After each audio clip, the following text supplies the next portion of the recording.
Hey everyone, this is Jess from the future, recording this to tell you that episode 7 had some issues and our sound quality is not up to its normal standard. So thank you for sticking through with us, and please enjoy the episode and forgive us if it sounds horrendous. We're gonna do better. Please enjoy episode 7 from Brie and I and Dungeons and Dopamine.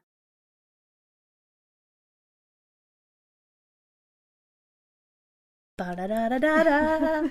Dungeons and Dopamine.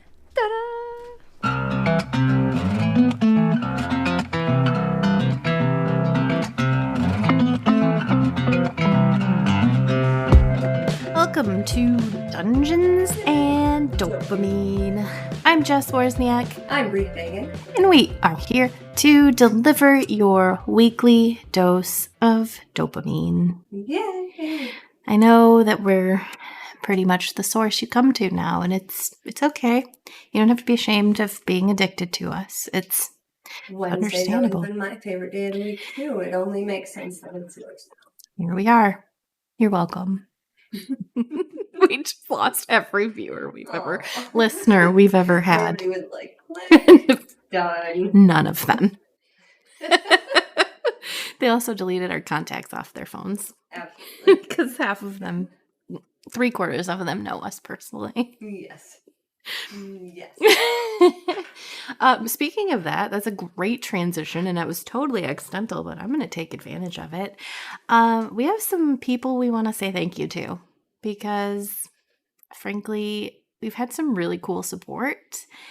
And super appreciate the people that are, consistently listening to the podcast and watching our social media and liking and sharing and just generally being excited for us, because it's really excited to have other people be excited about things we're excited about. It's really fun, and we want to reach as many people as we can, and that might mean that you don't really love our show. But I mean, of course you do. But sharing it with someone or sharing our Facebook posts or whatever it is that you're doing to support us just helps that. And we might be able to get the word out and be cool. And that would be it. Just saying.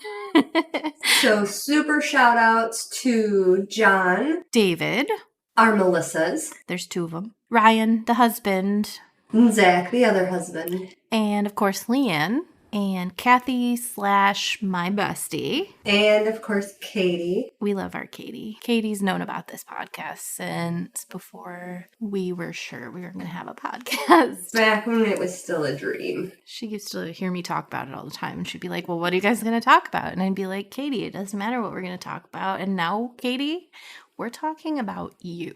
Yay! Hooray! I like that you took it to excitement because I was kind of menacing, and I appreciate that. That jolt. It out a little bit. Really confuse people on whether we love Katie or we're threatening Katie. Because sometimes it's both. Only Katie truly knows. So we have a lot of smoke in Michigan right now from the Canadian wildfires. Which is awful. It's so awful. Awful for my allergies and my asthma. So I sound funny and I may sniffle. I have nothing to follow that up with. But yeah, the smoke sucks, but it did help a lot with that menacing-ish voice. I'm going to listen back and be like, Jessica, really? During editing, I'm going to be like, that wasn't menacing at all. Because if you've ever met her, she has to try really hard to be menacing. Look, I like making friends. She's really good at it too. Sometimes you lose her for 15 to 20 minutes in New York, and then you find out she's just been at the cash register the whole time, making friends with the cashier and just talking about things like Legos and, I don't know, Harry Potter, I think. Probably Beetlejuice, because I think we were either had just seen it or you were getting ready to see it. Oh, so good. That happens way more than you would think. Look, so Waiters and waitresses, it seems like a no-brainer because you don't want them to be angry with you. They're the last people on earth you want to anger. But I feel like I'm nice to my waiters and waitresses and Okay. friendly. This is not but a discussion. I have never kept them. You until never I Facebook started friended going out them. with you. And we have kept waitresses as friends and have hung out with them on later dates, which is amazing. I did, when we were in New York, I made friends with the guy at the bookstore. The Strand bookstore. It's a magical place. I could live there. Still be there. Oh my gosh, yes. And I was telling him that he should move to Michigan and open a Strand. And as we were leaving, I was like, okay, great. We'll see you later. And I made friends with my bestie at the optometrist. Oh, yes. She's amazing. She has the best sense of humor, and I love her. And you made best friends with someone Ryan used to work with? Yeah. To the point where when I saw him in public, I don't know, 7 years later, I could only remember him as being my best friend's best friend. And the minute I called him my best friend's best friend, he said, "You know Jessica?"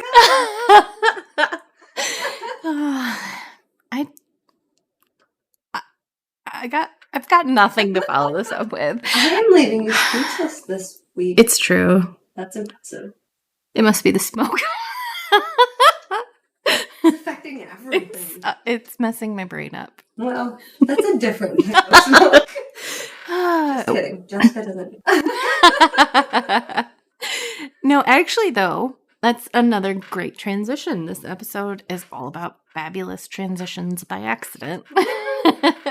So I've gone over conspiracy theories, and then I've gone over folklore. Folklore. Now, I'm going to start talking about our brains a little, but more like things that our brains do to screw us up. And ideally, this has nothing to do with you and I, but I'm going to talk about narcissists. Ooh. This is a loaded topic. Very much. I do typically practice these subjects on Ryan before we record. So, and poor guy, he has to listen to us. Well, he has to listen to me first. Then he has to listen to us repeatedly. And then he has to listen to us again because he listens after it's published. Right. So I owe him like Christmas presents this year. Yeah, probably. Like a couple. Maybe. When's his birthday again? July 7th. Oh, that's coming up. Yeah. Yeah. Hopefully you'll do something cooler than I do. He always gets the short end of the stick because it's right after the 4th of July and I'm tired. And I'm like, you're going to have to birthday yourself. Good luck. I already planned a party this week. We're done. That's it. So, when I read these traits to Ryan and talked about narcissists, we both feel that we've known or know narcissists in our lives and have had to deal with them. But he was like, gosh, this is really scary because I can see some of these traits in myself. And I thought that was really interesting because as I was researching, I also was like, oh, crap.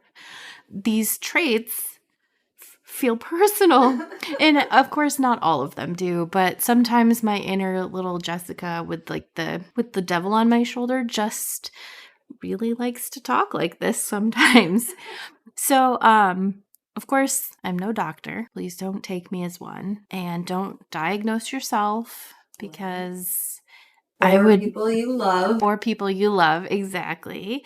I would almost say that if you're questioning the fact that you might be a narcissist, you're probably on your way to proving that you are not, in fact, a narcissist. But once again, not a doctor. That is something you're going to hear me say until you're sick of it for the next several topics, because I don't want anyone to think I'm trying to throw out medical information.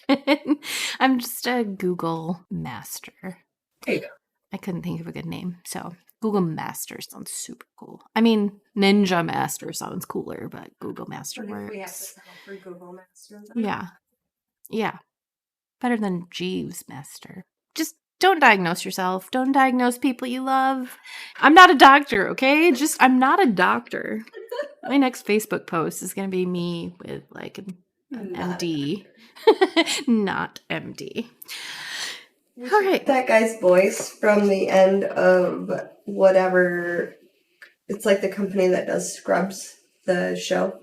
At the end of every episode, it says, "Not a doctor." It's not only Scrubs. It's I wonder if we maybe can it's use Brooklyn it. Nine-Nine. Not a doctor. We'll have to see if we can find that noise as something we can actually use. Mm-hmm. That's not. And then we should put the Doogie Howser music under this whole talk. Yes. To really confuse our listeners. Jessica not a doctor, or she's a doctor? So confused. So all right. Recap: Jessica is not a doctor. No doctors here. None. So narcissists, though. Are they doctors? They might be. So I learned some shocking things about narcissists.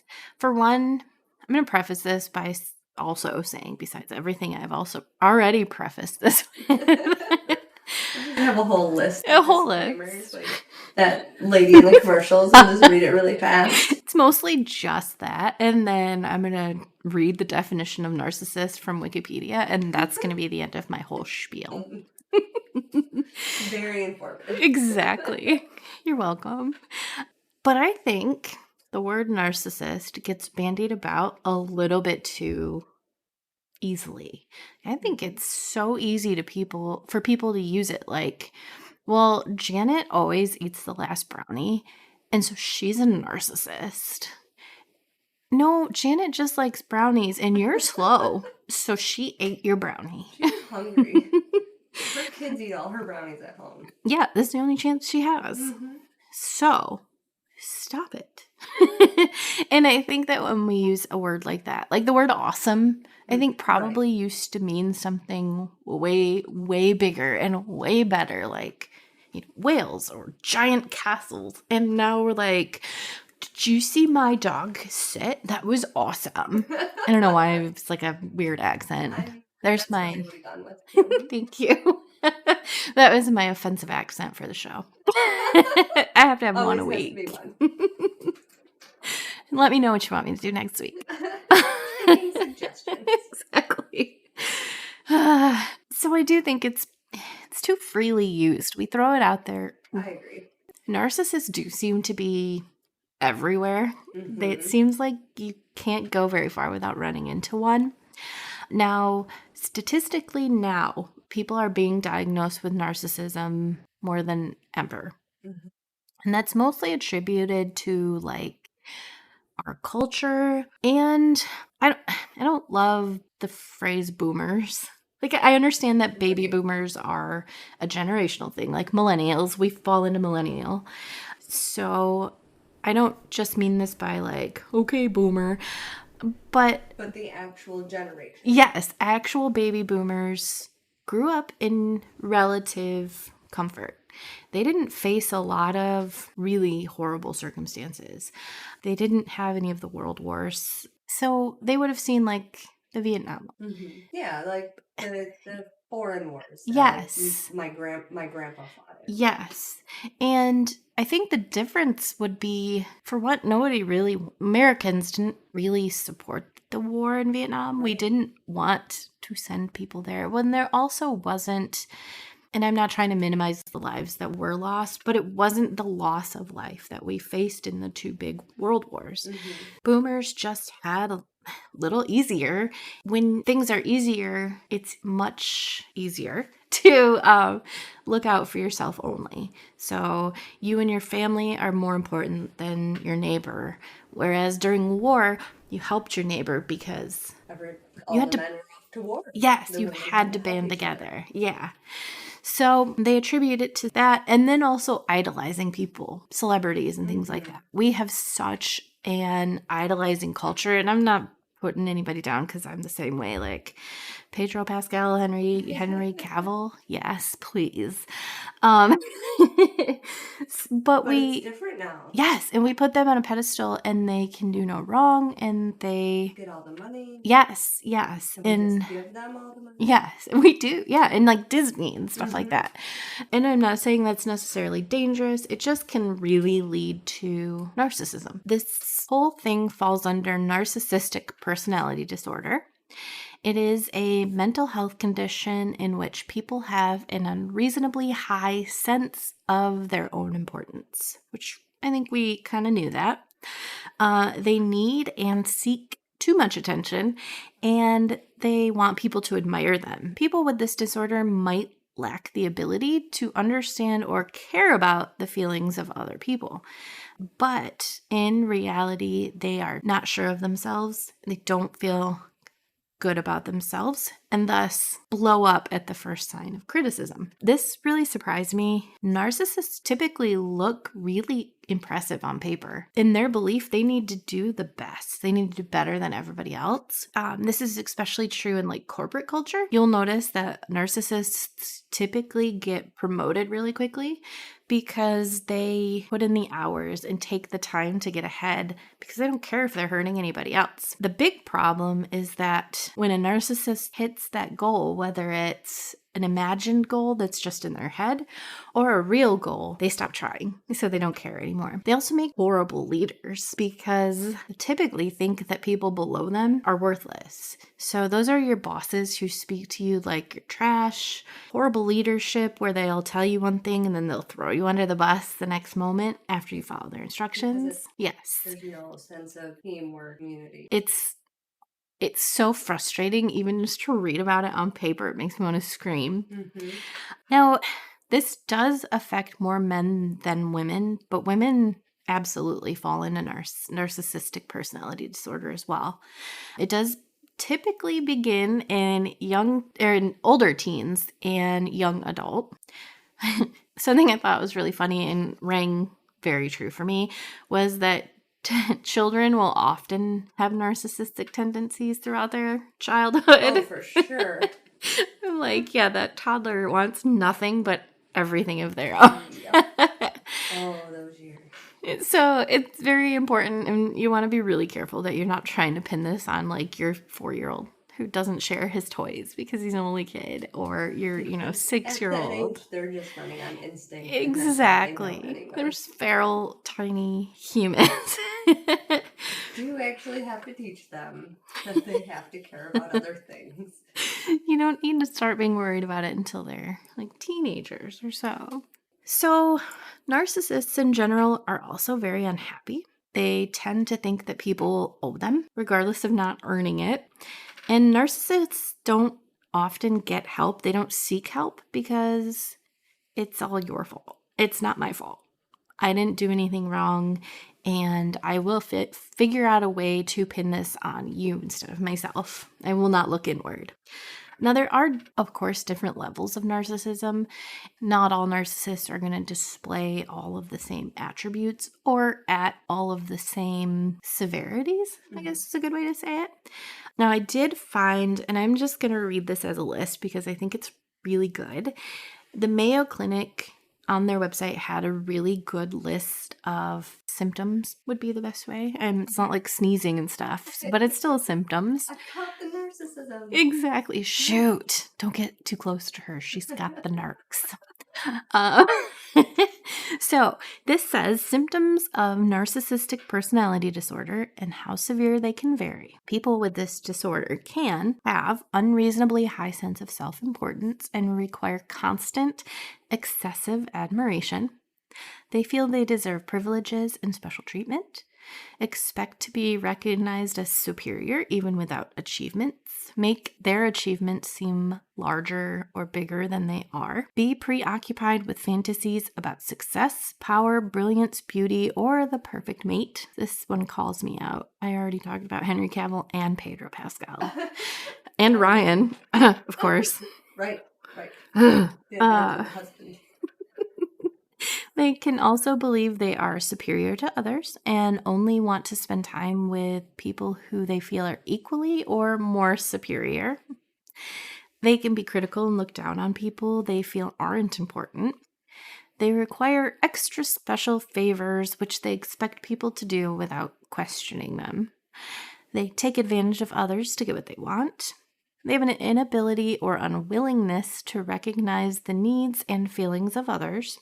They're envious of others, and they believe that other people envy them. They behave in an arrogant way, brag a lot, and come across as conceited.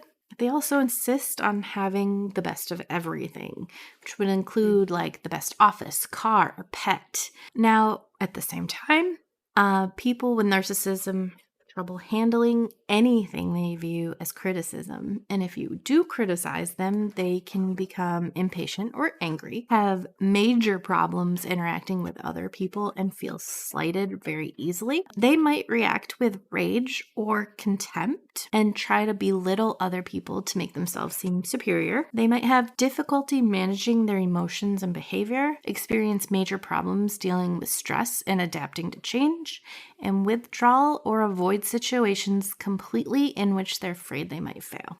Which was another one that called me out because, like, shoot.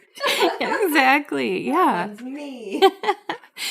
These people do often fall into depression or become very moody because they fall short of their perceived expectations of themselves. And a lot of times they have secret feelings of insecurity and will get angry if they are humiliated or exposed for what they're doing. Now that's a lot. That's a lot to remember. So on Duke Health, I found a really cool acronym. It's called Special Me. Remembering that can help you to sort of remember some of these. And so it's S, sense of self-importance, P, preoccupation with power, beauty, or success, E, entitled. C, can only be around people who are important or special. I, interpersonally exploitative for their own gain. A, arrogant. L, lack empathy. M, must be admired. And E, envious of others or believe others are envious of them. I really like that. I think it sums it up really nicely. And if you're looking, inward or at someone, maybe understanding that a little bit can help you to deal with them. If you meet 5 of those traits, that's when you need to start thinking about getting some intervention. Once again, if a narcissist reads all those traits, they're probably not going to see it in themselves. That's not me. That's those other people. Exactly. I've noticed in my life and in especially TikTok stories, there's a ton of people out there. There are a lot of people in our generation, millennials, and probably in the Gen Z generation coming up that have been raised by narcissists because we've been raised by the boomer generation. Once again, I'm not doing okay, boomer. It's not their fault. Just had the good years. I mean, there are some. House for one person's wage instead of everybody needing to work all the time. You're hurting my feelings. Hurting my feelings. Hurting myself. Hey, boomers. I want to be a boomer. Forget. I don't care if millennials hate me. I mean, I do now because I am one and I'm very sensitive. But trigger warning. Exactly. I notice a lot of people who TikTok is like wild with these. So if you're ever feeling like you want to hear some of these stories, TikTok is the place to be. Now, being raised by a narcissist doesn't typically turn you into a narcissist. It actually almost does the opposite. That makes sense. Yes, because narcissists don't want you to be better. You're the scapegoat. To take care of them. The scapegoat. Yeah. I had the word goat in my brain. That's as far as it would go. But not like the goat. Right. I was like, that's not the same thing. It's actually really sad, the tendencies that these people usually have. There are 10 issues that I'm going to cover that are very closely linked with being raised by a narcissistic parent. The first one is people-pleasing tendencies, feeling guilty when they consider their own needs, persistent self-doubt and indecision, chronic self-blame, believing they're unlovable or not good enough, difficulty with trust and emotional intimacy, insecure attachment styles, codependent relationships, and or abusive relationships, becoming narcissistic themselves, which is one of them, but is one of the less likely, and a higher risk of mental issues. Now, some of the TikTokers who I've watched talk about some of the things they experienced growing up. And I thought that some of these were really interesting in a very sad way. They dealt with a lot of silent treatment from their parent, a lot of bullying, physical abuse on occasion. This one was really something interesting that I made perfect sense once I thought about it.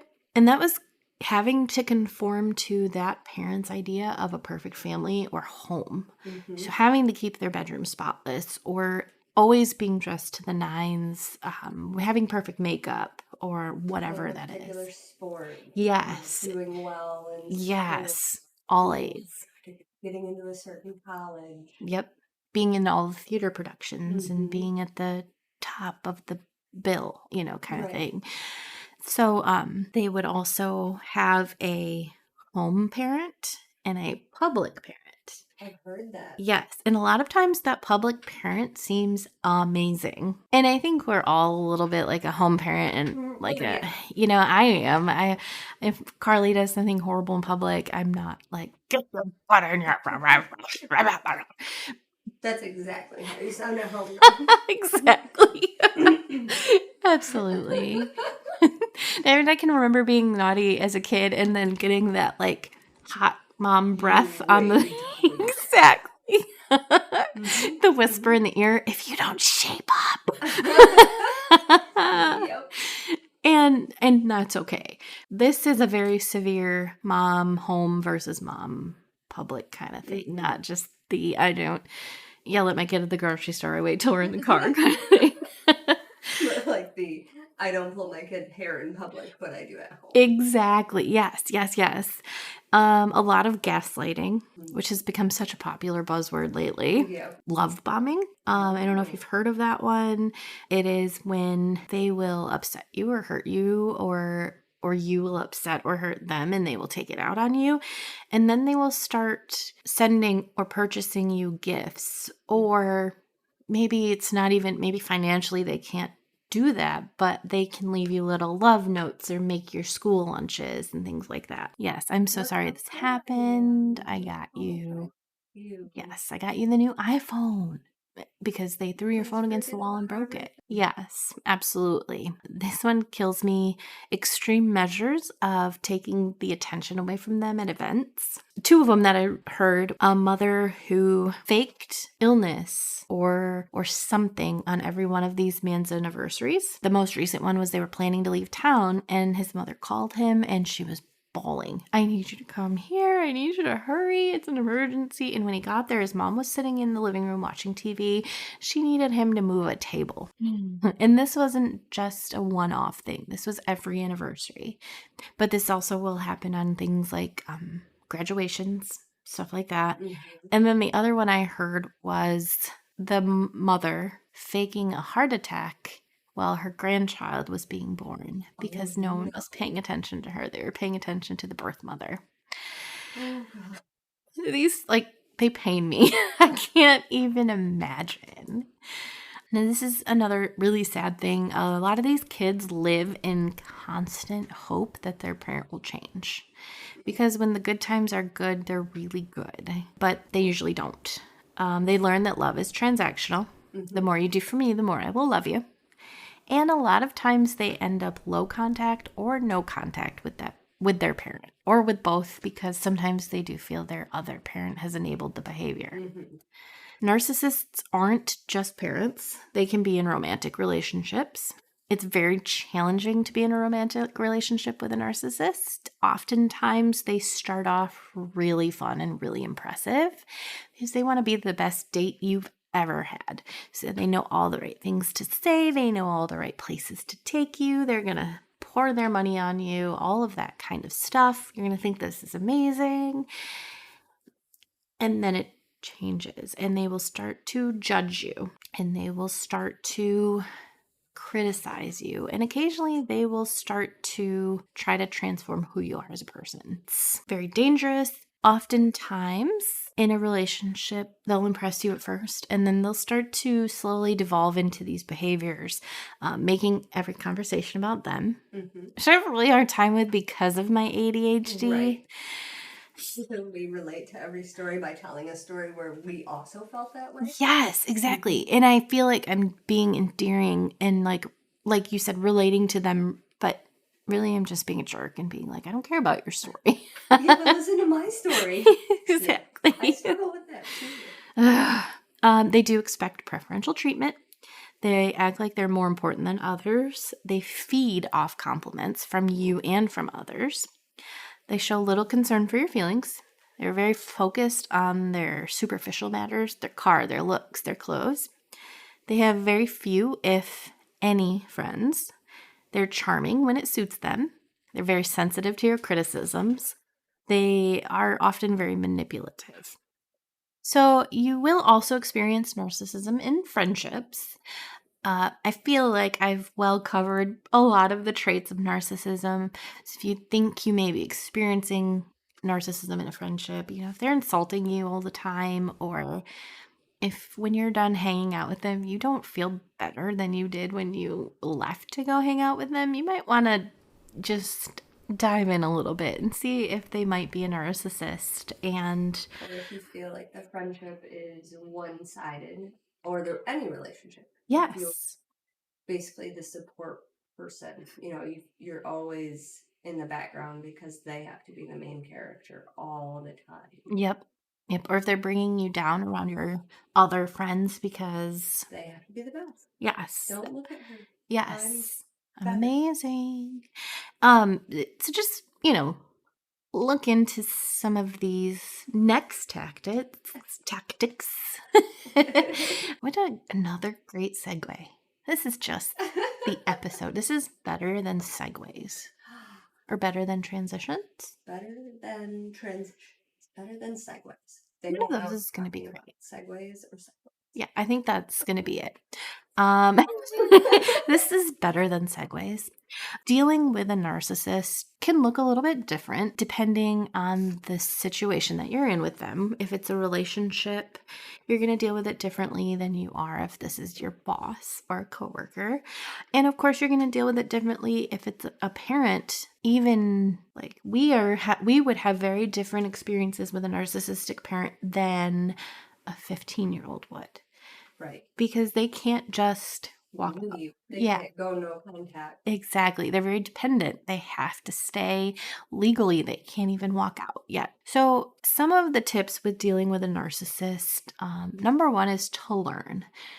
Like I did. I researched so much for this topic. I actually had to cut it down because I had too much to say and too much to talk about and too many stories to tell. So learn how to identify one and why they are the way they are. And then this one's not an easy or a very popular one, but just don't. Mm-hmm. If you're finding that it is someone that you can say goodbye to, dismiss out of your life, then do it. Easier said than done. Right. Especially in the case of a parent or a husband or a wife or a child. I can't even imagine. So I know that one's very difficult. Right. The next one is also unpopular, but might be a great idea if it is a coworker or a boss, and that is to kiss up or shut up. Okay. And that advice is to feed into their needs, which I'm making a face involuntarily of like. Nobody wants to do that. Yeah. You have to keep the peace. It might be what you've got to do. Sometimes it's easier if you understand it at least. Yes, exactly. This one I actually really like, and that is to play up to their ego, but not in the same way as like kissing up. More like, but Brie, what would the neighbors think if you left the lawn that long? Or, oh, that's funny because you're talking about feral gardening. Right. Sorry, that was unrelated. So narcissistic. Oh, sorry. Just cut your lawn, okay? Never. I couldn't even see it if I drove by your house. I'd have to pull up to your house and judge you from there. Well, at this point, the flowers have kind of hidden that part too, so it's fine. Oh, sorry. That was ironically so mean. Unintentionally so mean. But to play up to them, like, well, Mom, if we don't go to church this Sunday, what will the pastor think? That kind of thing. Because you want to get to church and your mom doesn't, so keep things brief. Info diet them or stonewall them. They don't need to know all the information. If you're dealing with someone, a family member who has to dig into your life and know everything and then uses that as ammo against you, don't tell them. Tell them as little as you can. Change the subject. Change the subject to them. They love talking about them. These ones are also very difficult, and that is to gently bring attention to their problematic behavior or their inconsistencies. You just have to be very careful with this because they are fragile and Explosions. Yep. And they don't believe that they're doing anything wrong. So it's very difficult to approach them. The last bit of advice is to set some boundaries and hold on to them. And you must be willing to hold on to them. So don't set unrealistic boundaries. Set some that you can bear. It's tough. I don't know the best way to end it because it's really tough to deal with a narcissist. Right. I love that. No offense to the boomers. I love that. I feel like our generation has kind of embraced this idea of understanding past trauma and understanding these mental issues that many of us have been saddled with. Yes. Our parents' generation came from a generation that definitely didn't care about mental health. No, it was embarrassing to be mentally ill. And then our parents or the boomer generation, maybe some of them are seeking treatment now or going through therapy or maybe started in earlier ages, but it's still rather new for them. But our generation, at least, I feel like is coming up. And even though we're all screwed up and we're living through like the most ridiculous timeline, oh my gosh. or some of us at least, are looking into therapy and looking into treatment. And, I love the word boundary. I love the word info diet. Being able to, especially with ADHD and being the type of person that just naturally overshares, it has been very hard for me to not only set boundaries, especially work boundaries. Yes. But also the info diet stuff. Yes. When there's someone in your life that has whatever personality defect is hurtful to you, being able to, okay, well, I can still maintain a relationship with them, but I don't need to tell them everything. Yes. I don't need to tell them the stuff that I know they're going to use against me later or judge later or twist or use against me with someone else. Especially in those relationships that you truly can't cut out. Right. Sometimes wanting to end a relationship with someone isn't just about not hanging out with them anymore. Mm-hmm. It's about cutting off not just that person, but 7 people because they're all rallied around this person. The good news after all of that is that narcissists can change if they're willing to put the work in. It's not a medicated thing. There isn't really a medication to take to change narcissistic tendencies. But I do follow one man on TikTok, and he is a recovering narcissist, and he says he is always going to be a narcissist. He's very open about it, and I really appreciate it. He's actually a hilarious guy, too. But he just admits, I'm recovering, and I have to work on it every day, and I have to think before everything comes out of my mouth. And one thing I really like is I read that every time you start to judge someone else, and I like to practice this in my own life, even though maybe it's narcissistic to say, but I don't think I am a narcissist. I hope not. Every time you start to think something negative about someone, like, oh my gosh, they sound so stupid, or they look at the car they're driving, you actually turn it around and you make yourself say something nice about them instead, even if it's just to yourself, or even if it's about yourself. And you look in the mirror and you're like, I look so tired today. You know what? My eyes look beautiful. And I really like that, and I think that it can really change the way you're thinking about stuff. So that's I do my that. bonus. I do that to my husband. I love If that. he says something negative about himself, I'll look at him and be like, hey, don't talk about my husband. Ryan does that too. And even when Connor's naughty or doing something, if he does something, like he yells at Zach, hey. Yes. Because whether I'm talking about myself or if Zach's talking about himself or we're talking about other people, I don't want my kid to think like that's how it's done. Yes, right. You know, that you should, that it's you have a little girl. Yes. And oh my gosh. It's not as hard in our house because boys. But like how you look, how you feel about how you look. You're, whether it's, you don't have any makeup on or how you feel about your weight or, I didn't do the laundry today. I'm such a failure. Like not putting that on your kid to have them, worried about stupid stuff. Like how much makeup they wear. My kid right now has this. She got Ulta gift cards for her birthday, which awesome. She loves that. So I took her and she bought herself a red lipstick, like a red lipstick. And I tried so many times to change her mind. I was like, look at this one. It smells like strawberries. No, she wanted the real red lipstick. And every time she walks out wearing it, I tell her she's beautiful because she feels so confident in it.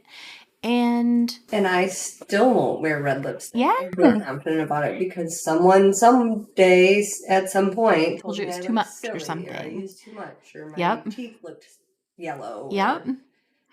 So it's really hard to do because a 7-year-old wearing bright red lipstick seems inappropriate.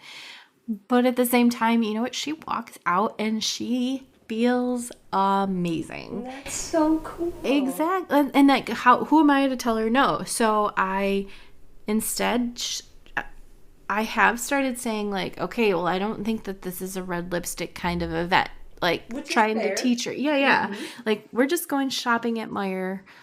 Let's not wear the red lipstick. Let's see if we can find a pink or some lip gloss to wear. I don't wear my red lipstick to just anything. Red lipstick is party lipstick. Right. Which did backfire on me when I went to my nephew's party at Dave & Buster's. So I tried to convince her that Dave & Buster's wasn't a red lipstick kind of place. And she said, but Mom, it's a party. And I was like, checkmate, you got it. And so I said, okay, well, once you've got it on, make sure it's not on your teeth.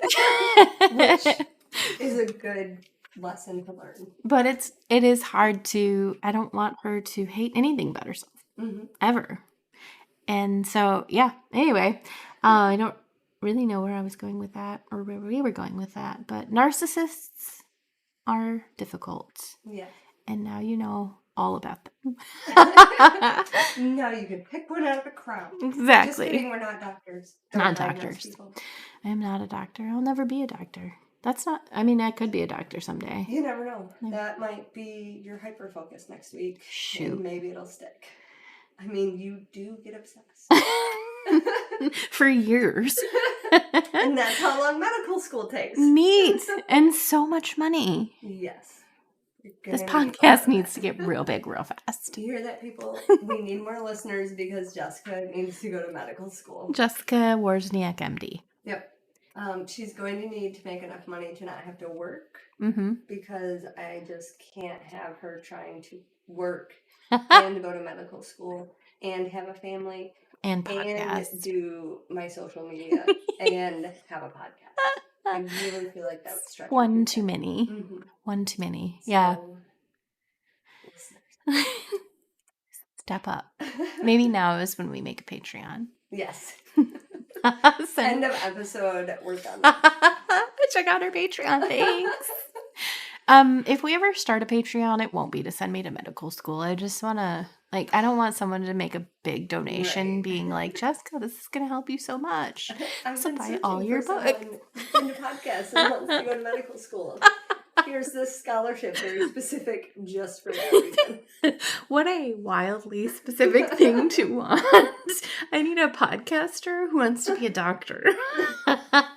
And I'm someday filthy rich enough to just have a bunch of random scholarships like that. Oh my gosh, we could be like This is for theater Jacksepticeye. kids that only play small parts in the background. I don't care And about the do lead silly stars. nursery rhyme poems and Yes. Breakfast Club skits. Yes.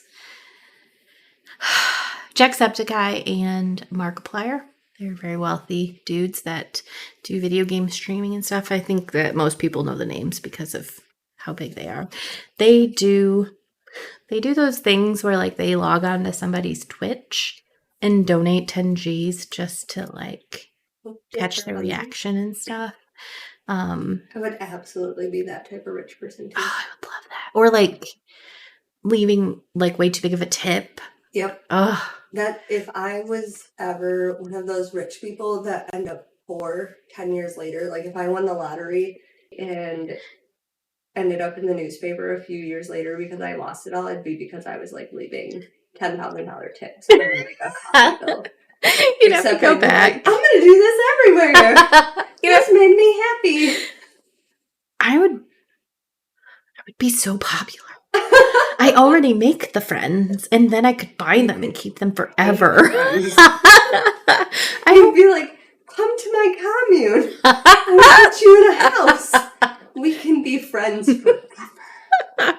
This is Hippie Bree. She's going to teach you how to live the life. And then we'd get arrested for...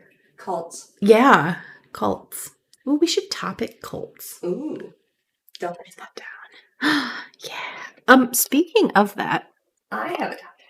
Well, I was going to interrupt you for just a second. I was going to say, as our midpoint piece of something, everyone remember to share your unpopular... Oh, yes. Let's start over. Before we change topic. Let's remind everyone to share their unpopular opinions with us. Yes, we're still looking for unpopular opinions that we can talk about. We've got and rant about. Really great ones. We get funny when we rant. And it's very therapeutic. And super worked out about literary characters that do not exist. Yes. It's totally worth it. The only unpopular opinion... Stop talking about me. The only unpopular opinion I will not accept is that the Aragon movies were good. Aragon movie. If you say that to me, we aren't friends anymore. You haven't seen it? No, you said Aragon, not Aragon. Isn't there a new Aragon? There's gonna be. And Christopher Paolini, the author, is actually like a part of it. Which seems important, obviously. Real. Oh, I hated that movie. I remember going with you, actually. You and me and exes were double dating. And I hadn't read the book, and we watched the movie, and I was like, okay, that was fine. And then you and the other guy were like, no, that was awful. It was horrible. The books are really good. And I was like, oh, okay, that's weird. It's all right. Fine. And then I bought the clearance DVD for like $1. And then I finally read the books, which I now read them every year. I was gonna say, now it's on your yearly list. Yeah. And it's the worst movie I've ever seen. I would rather watch Geely, and that was a horrible movie. Never saw that. Don't. It's so not worth your time. Oh, wait. There is one called Christina's House, but that's actually genius. I remember that. Christina and I bought Christina's house one day when we were at Meyer or something together, and we went back to her house and watched it. It was genius. Anyway, that was a tangent. Yes. Topics. We're good at those. We are good at those. We're also good at segues. We are even better than segues. Fact. Mm-hmm. This has no transition because I, again, picked a bright, ridiculously happy I guess there's like one sad part about it. I am going to talk about butterflies. Wait, you left us on a feral garden in cliffhanger. No, never mind. I'm totally lying. That was actually last week. I just really did. I just Scared freak me. you out. I was like, oh no. Where do I start? I was thinking of episode 5, which I just finished editing and we just Right. published. But There's a whole another episode for you between to edit, that. Yeah. which is good because I would not be able to finish it. So if I did end it on a cliffhanger, I apologize because it was a while ago now and I don't remember at all. This is kind of on the same tangent because it is butterflies, specifically about monarch butterflies. So this started probably because I was thinking about my lawn and my garden, but also because my mom really likes butterflies. I still think of your mom when I think of butterflies. So Hi, butterflies bestie. bring me joy, and they bring my mom joy. And Connor is at that age. He'll be 7 soon, so he's at that like super exciting. We talk about life cycles of bugs and all of that. And I noticed milkweed for the first time at the end of my driveway this year. And I was at the end of the school year trying to be very healthy, and I was making Connor walk to the bus stop every day, which we have. Our driveway is about a quarter of a mile long, so we were walking down there in the morning. I was walking 4 times a day, twice in the morning and then twice in the afternoon to get him. And I was checking the milkweed. As everything I do goes, I started way ahead of doing any research. So I'm looking for these eggs and I'm not finding any. And I've read one paragraph about how to find monarch eggs and it wasn't working. So I started doing a little bit of research and then found my first monarch eggs last week. So I got a picture of them when you found them. I was very excited. We can share that on the Facebook. The sad news is one of them did die, and it was sad. The egg died? Or the milkweed? So I'll just keep going and then I'll get back to my eggs. So most of my information comes from the website saveourmonarchs.org, along with a really cool book that I'll plug at the end, because apparently that's what I do now is I attach books to my podcast episode. I don't think I did for Feral. No, I did for Feral. You did. That's what it started, absolutely. The change, and I have a few coming up as well. I need to really quickly Google a book about narcissists. I'm sure there are plenty. Oh my gosh. By the way, I have been reading your camping books. And how do you like them? Oh, well, I have to skim some of it because it's too scary for me. But also I really like it. I know. And it feels really well written for being a lady on Reddit. Yes. So I'm very impressed. She's so good. I know that that's a total tangent, but I'm really excited that you did. More about that later. Yes. So move on. So I decided that Connor and I were going to try to raise some monarchs this year, and eventually started researching that. Ended up on this website because monarch butterflies are an endangered species, which I guess I kind of knew in the back of my brain, but yeah, they weren't like everybody's been talking about bees for a while now. Right. So I've been very concerned about bees, I guess. I don't know. But monarchs are endangered, and part of that is because monarch caterpillars can only eat milkweed. It is the only food they can consume. And milkweed is being wiped out because, again, we were raised by a generation that wanted really pretty, perfect green lawns.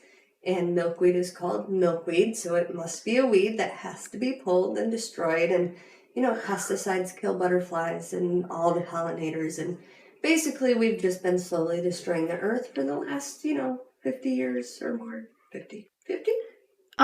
I mean, I don't know. Okay, unfortunately. We're getting older now. It's probably more like 70 Yeah. years. Ouch. I think it was 50 years when we were in school. Anyway, this is twice now that you've hurt my feelings. We're destroying the earth.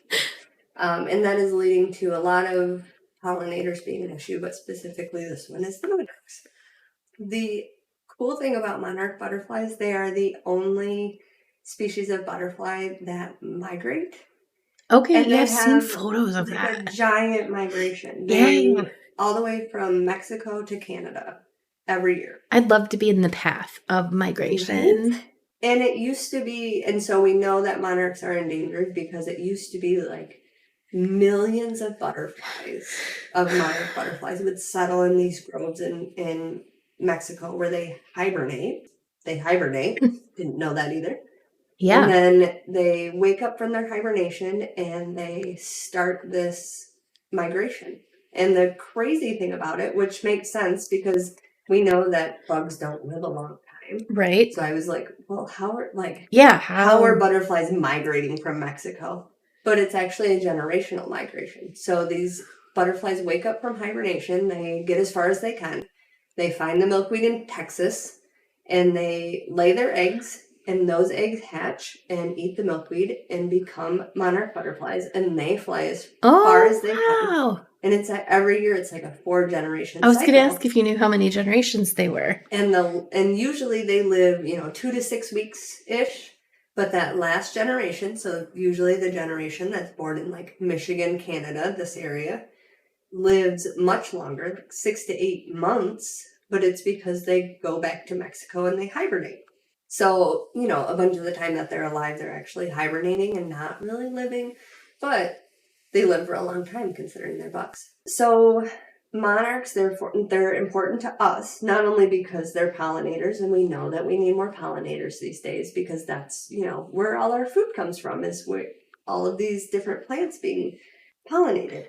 But also because they migrate so far, I imagine they're probably very important to different parts of our ecosystem across their whole migration area. Sure. So we want to save the monarchs. Eat the emus, save the monarchs. Save the monarchs. Connor wanted me to remind everyone that you should not eat monarch butterflies because they are poisonous. And he knows this mostly from the wild crats, but also because orange insects tend to be poisonous. That's how they tell nature not to eat them. So any brightly colored bugs or even like poisonous dart frogs are brightly colored. Yeah. And that is like the universal nature signal not to eat them. And they are poisonous because they eat milkweed, and milkweed is apparently poisonous. Don't eat milkweed. I thought when you said earlier that you were trying to be healthier, you were going to say that you were going to eat the milkweed or that you did eat the milkweed, and I was very concerned. No, don't eat the milkweed. Don't eat the milkweed. It's poisonous, and it's also for the butterflies. It's for the butterflies. You step off. I actually we had some volunteer, teenage kids come into the township hall last week to do some landscaping as part of like a church, like a volunteer program or something. Yeah. And I got there late one day and they were doing some landscaping in the back of the building, and I know there's a bunch of milkweed back there. And I got back there and I went in the back and they were like, oh, do you know what we're supposed to do with all this like brush that we've pulled out? And I was like, no, not at all, but I'll find someone to help you with that. But also, do you see these plants right here? These are called milkweed. Don't touch them. Please don't ruin them. And they were all like, okay. And I was like, no, for real. The weeds? No, the milkweeds. They're butterfly food, and these monarchs are endangered, so we're careful with these. And they were like, well, don't go look over on that side. Oh, no. Like, oh, no.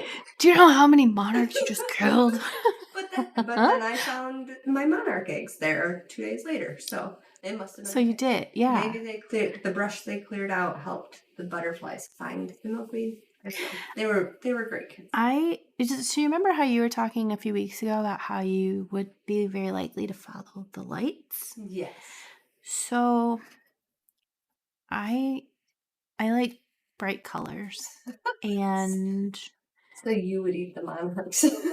I would touch them, like the frogs, the poison dart frogs. Yeah. My one wish in life is to hold one of those adorable little cute frogs in my hand and snuggle it. Exactly. Mm-hmm. So you understand my call. I do. I didn't think I would relate to that, but when you said that, I was like, oh, I want to snuggle it. And I think my issue with lights actually is because of the lightning bugs. I love lightning bugs. I think they're like tiny little pieces of magic during the summer. Yes, they are. And so that's why I would 100% follow the lights.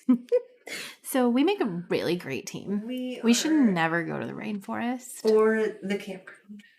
We will for sure die. I mean, we were like many weeks ago planning to camp together, but I did tell you that you might not want to after I did my folklore stuff. True. And make sure you keep reading those books.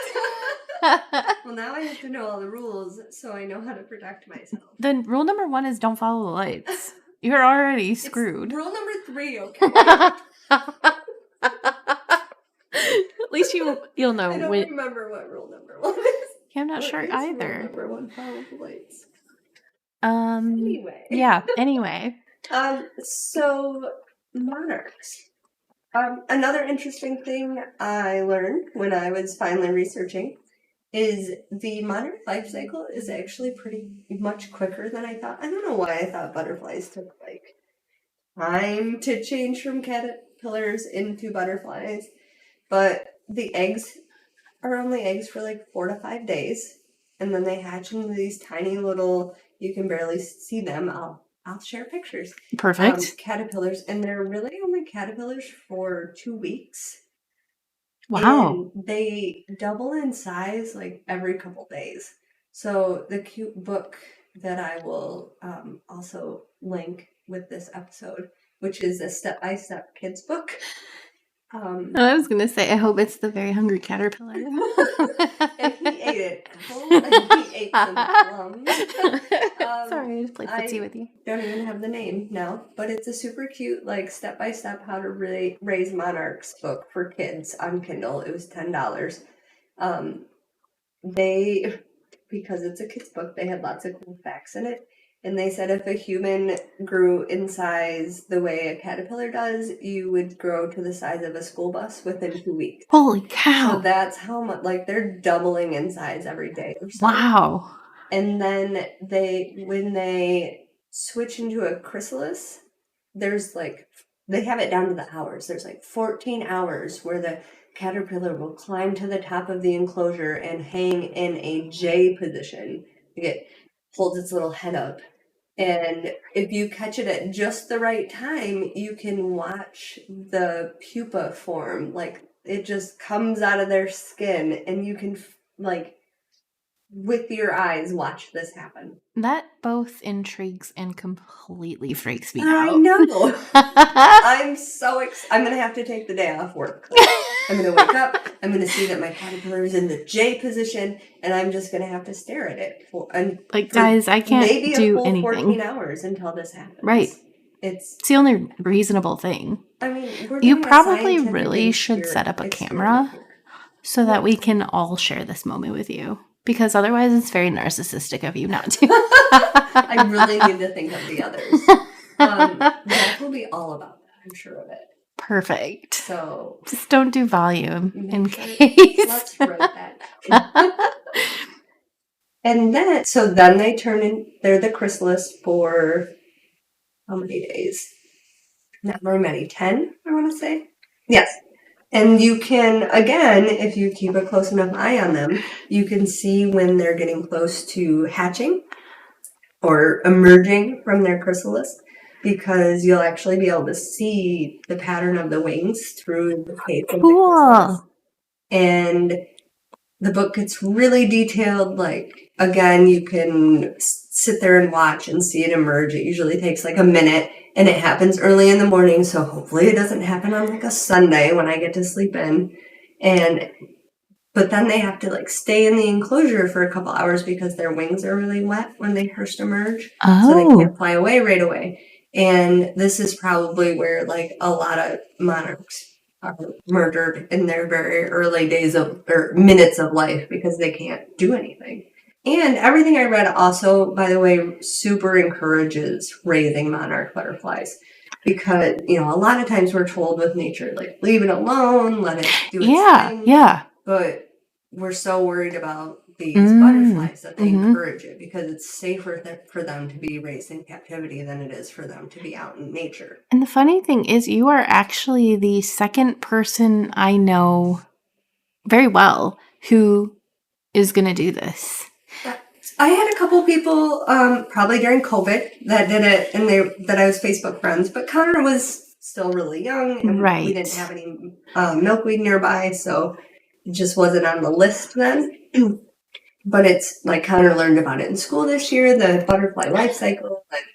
And the milkweed appeared at the township and at home, so I had the opportunity. I don't know, it just seems, and it worked for a podcast episode, let's be honest. It gave me a reason to sit down and research all of this. Yeah, so then they got into detail. So the monarch emerges, you have to keep it in this enclosure for a few hours. And then they're like, oh, watch the weather. If it's going to be a nice clear day, you can just, by now you have them in like basically a mesh laundry basket. They're like, if the weather's nice, you can let them be free. But it gets into like, if the weather is not nice, you should keep them as long as you can. But if it's noon the next day, then you have to feed them. And it gives you like a recipe of sugar water to make. Cool. Okay. And then different fruits that you can give them because monarchs will eat fruit. Yeah. And sugar, and they need the sugar to be able to fly. So hopefully none of that has to happen because it sounds like a lot. While you've been talking, I have Googled ADHD dual thought process. You can actually buy milkweed seeds on Amazon. Yes. I'm sorry if that butts into what you were going to say later, but almost my next point. So you don't have to just raise monarchs. You can just like provide food for them, build, back to the feral gardening, build wildflower gardens in your yard so that they have places to eat. Because even though the caterpillars can only eat milkweed, the butterflies themselves can pollinate a whole bunch of flowers. So you can, I think I read there's 11 different types of milkweed, so you can find whatever is local to your area. Or, it grows all the way down the road. If you're around here right now, you could just snatch some and plant it in your yard. Just make sure that you're doing the snatching legally. Yes. Asking or don't be on someone's property. Plant them in your house, or not in your house. Please don't plant them in your house. That won't help at all. Maybe you want to raise the butterflies in your butterfly house. We need to pitch this idea to your mom. She would. I bet she's already on it. She heard that. She's on Amazon. She's ready. Some of this milkweed has really pretty flowers too. I didn't realize. Yeah. Really there's an orange one, which I absolutely love. They also recommend like big flat stones because butterflies need, space to spread out for their wings. And they really like water. So they do something called puddling, which I now remember I read about before, but had completely forgotten about when this came up. But like butterflies or even moths will all gather around like a sandy, wet puddle. Okay. And they drink the water through the sand and they get all the minerals that are in the water and in the sand. So you'll find big groups of butterflies. Okay. So you can build your own like puddling areas. Maybe in a bird bath. Yeah. Is usually sufficient for some of them. Lots of different flowers with different colors. There's actually a website, it's called gardenswithwings.com, where you can put in your zip code and it'll list a whole bunch of actual butterfly species, and you can decide which species you want to attract, and it'll tell you what flowers you should plant. That's awesome. It was really overwhelming for me because there was a lot of choices for butterflies, and then there was a lot of choices for all the plants. So I needed like an easy button after that where it would just be like, here's 10 choices. Just narrow it down to the most common or the most beautiful. Yeah. So I'm going to work on that. But I do want to improve just how much we offer for the butterflies and for the pollinators. But right now we're at step 1. Step 2. So we had 2 eggs. They both hatched. One hatched the day after I found them. And he crawled around for a little bit and then he stopped crawling. And I don't know anything about monarch caterpillars. So I kind of hope he was just chilling. But then the other one hatched 2 days ago, and he has been much busier than the first caterpillar. So we knew the other one was dead. But the second one still lives. I am taking suggestions for names. He is the creepiest little thing right now. I will post pictures. And by the time this episode airs, we'll probably have released him or her. Yeah. So by then I'll be able to post all the updates.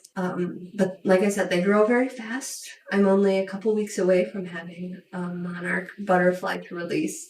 And I am going to keep looking for more eggs and more caterpillars as well. I think we should name him Baron von Butterfly. Or Baron von Monarch. I think we need something Greek. Well, and once it gets into its chrysalis form, I learned from this beautiful children's book that you can tell the gender of the butterfly. Oh, nice. Because the chrysalis will actually get a small, it looks like it's a vertical line on the top of the chrysalis that tells you that it's a female. Whoa. Yeah. I also learned that monarch caterpillars poop a lot. You have to clean out their cage like every other day or so, depending on how many caterpillars you have, because they just poop all over the place. Which, again, I should have realized, because when we had the gypsy moth problem a couple years ago, like, everybody was complaining because they were just dropping yucky poop all over. I guess I didn't want to think about how disgusting caterpillars in butterflies are because they're so pretty at the end. But there's a lot of poop and goo and stuff involved in this situation. That book, Everybody Poops, is incredibly accurate. Even butterflies. So the title of the book is How to Raise Monarch Butterflies, a Step-by-Step Guide for Kids, and it's by Carol Pasternak. Okay. And I liked this one the best because even the internet pictures just, I don't know, they weren't doing it for me. The websites, you know how, like, cooking websites nowadays, you try to get a recipe and it's like this big long story about like how it meant so much to her. Yes. She sources her ingredients specifically from the local store down the road and everything's lovingly handmade. A lot of the monarch websites kind of felt like that. It was like, well, here's the same thing I kind of did. Here's my personal story with when I raised monarchs. And I'm sorry, when I'm trying to make banana bread, I just want to get to my banana bread recipe. Exactly. I'm ready for some banana bread to be in my tum-tum. By the time I'm researching things, I'm like, no, listen, I'm going to get my monarch eggs right now. I don't need to know your story. So I had trouble digging through the information, and I just, even the Google images, a lot of the pictures seemed off. I was on the struggle bus. I don't know why. But this book... This, I think, would be great to share on our Facebook, too. We can maybe even link it from Amazon. Yeah, and maybe even share some of the pictures because it's made for children. Yeah. It was interesting, but the pictures were very detailed. Like, when I do share the pictures, you'll see that monarch eggs are very identifiable. They look kind of like mini footballs once you get up close. I also want to say cell phone camera technology is incredible. Like, the pictures that I'll share, you can see each individual little hair on these milkweed leaves. So these pictures that I got of the egg and these caterpillars are incredible. And it was a lot easier once I had this book and could compare them. It also had a lot of fun facts. It was really easy for Connor and I to have fun with. Again, it was on Kindle for $10, so it was easy. Easy, yeah. Well, and then, I'm sure there's a hard copy if you choose to buy so. Oh, yeah. As and well. I got it right on Amazon, so you could probably even get it used somewhere. Oh, yeah. I love that option. I don't know how much monarch care changes, but it seemed pretty up to date and useful. But there are a lot of other good monarch websites out there. There's different habitats you can buy. People are getting really into building a whole habitat or building, outside areas. I was in my brain considering how do I move this into the greenhouse I'm going to make someday? But that's a whole nother topic. So I have a question for you. Yes. Do you or the book have any advice for someone? Like, right now, I am in no position to bring something like monarchs into my house, but one, the cat worries me. Yes. And two, we are so under construction right now that an entire floor of our home is completely useless. Our whole one whole area of our home is packed with the stuff that's supposed to be up on that floor. So I would love to help. I would even be willing to plant the milkweed and buy milkweed and whatnot. how do I take care of them? The milkweed, the caterpillars, once I've got them happening. So the book doesn't necessarily talk about that specifically, but a lot of even the habitats, you could maybe, if you had the time and energy, you could probably keep them outside. Okay. You want to make sure like the wind isn't going to take them over, because when they first start out, you've got them in like a plastic container basically. Okay. And then they move into like a mesh enclosure, but you have to clean it out, you have to give them more milkweed all the time, so it's still a lot of work. If you were just trying to keep them outside, maybe bird netting almost. That's what I was wondering about. Yeah. Or even chicken wire to keep over whatever, like if you plant a wildflower garden, maybe try to protect it with some sort of chicken wire or netting to try to just kind of keep it secure. The aerial predators from getting them. But they get eaten by spiders and all kinds of tiny other little insects that destroy the eggs or destroy the milkweed. The milkweed. So aphids, I think, are a problem. Yeah, aphids or other bugs that like the milkweed get to it first. Spiders, praying mantises. Nature is metal. Brutal. Yeah, for real. So that would probably, you don't want to use pesticides. Of course. That's going to hurt the butterflies as much as it's going to hurt the spiders. Do chickens eat the monarch? So if you were to keep your chickens with the milkweed, would they help with any other pests? Or is that just asking for them? Probably just eating the monarchs. They are not picky eaters. They would probably be like, oh, a worm. A worm. I see a worm. All right. I do not think that would be a safe idea. So that's something that if you were considering, you'd want to research a little bit and see kind of what's safe, and maybe try planting your milkweed even in an area, of course, where it's going to grow. So you're going to have to pay attention to conditions, but where it might be protected from something like that. I also feed my birds. Yeah, so I've got to be careful where I've got them. I don't want it near my bird feeder. Let's call all the pollinators into my bird area so that I just feed everybody. It's, I have super fat birds. Right. Yeah, exactly. And then a wolf. Yeah. It would be awesome. A bear. A moose. I know moose don't eat bear, but they seem scarier than bear to me. They're huge. Yeah. So I love that. Yes. I will keep you updated. Yes, please. I'm very tempted to try. But like I said, we're so busy this year that I don't think it's realistic. But next year, I think we can absolutely. And so what a cool way for your kids to experience that life and that cycle. And there's nothing more valuable when you're learning than to actually see it happen in front of you and to be invested in it. Oh, Carly, what are we going to name this? Yeah. His brain is just turning all the time, and even explaining why we're raising it inside. Like, it's a learning experiment, but also they're endangered. And do you know what endangered means? And do you know why things are? Do you know what else is endangered? Et cetera, et cetera, et cetera. I love it. I think that's awesome. Lots of dopamine this week. Love it. Mine was, I feel like I brought y'all down, but I'm here to bring y'all back up. Yeah.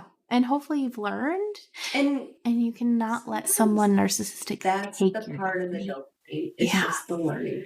Yeah, I'll take it. Anyway. I'll take it. This episode was definitely better than Segues. It was. And now I feel like we need to go on a Segway adventure. Like, we need to go somewhere where we can rent Segues and go on an adventure, and we'll film it. And that can be one of our Patreon rewards. So speaking, yes, exactly. I'm in. Does Saugatuck have segues? Because for some reason, segueing and Saugatuck sound like a good. The Saugatuck Segway adventure. Absolutely, I'm sold. So if we've been toying a little bit with the idea of a Patreon. If that's something anybody would be interested, please let us know. Yeah. We don't just want to take money from anybody, but we can do super cool stuff if we do. And we do have a huge collection of bloopers from 6 episodes, because we are good. 7 episodes. This is number 7. Episode 7. Did we say 6 at the beginning? I don't know. Oh, well. We might have. We might have made another blooper. So we'll just say episode 7 a couple times right now. So you can just edit that right in there. Yeah, episode 7. Episode 7. Can you believe 7? Magic Yay. number 7. Episode 7. 7, 7, 7. 7. So anyway, if you'd be interested, you get access to our bloopers. We would probably tier system. Mm-hmm. We'd probably start off easy at first. Or Yeah.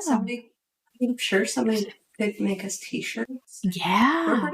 You're getting pretty good at Canva. So I am. designs and stuff. Yes. You could just we could give out like lunch dates with us. We could do Twitch streaming and Discords, and there'd be all sorts of access and fun stuff. Of birds and houseplants. Yeah. Book recs. Just your daily text of random crap that you get from us. I am all about that. I will there's a Patreon tier. Like, 1 is like you get a text from us once a week, and 2 is you get like access to the bloopers, and 3 is we just leave you the heck alone. Yep. So if you're interested, let us know. This episode is long. It is very long. It's almost 2 hours.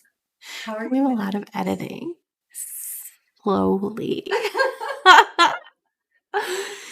So thanks for listening. We love you all so much. If we did not thank you this week, maybe we'll thank you next week. Perhaps. Might happen. Just kidding.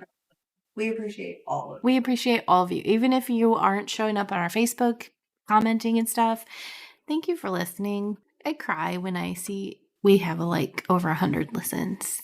It makes me really happy. That's amazing. Yeah. So thank you guys. People like you. I know. Maybe they don't. Maybe they hate us, but I'll take it. True. Thanks. We love you. Thank you so much. We will see you next week. Hear you next week. We won't do either of those things, but you'll hear us on Dungeons and Dopamine.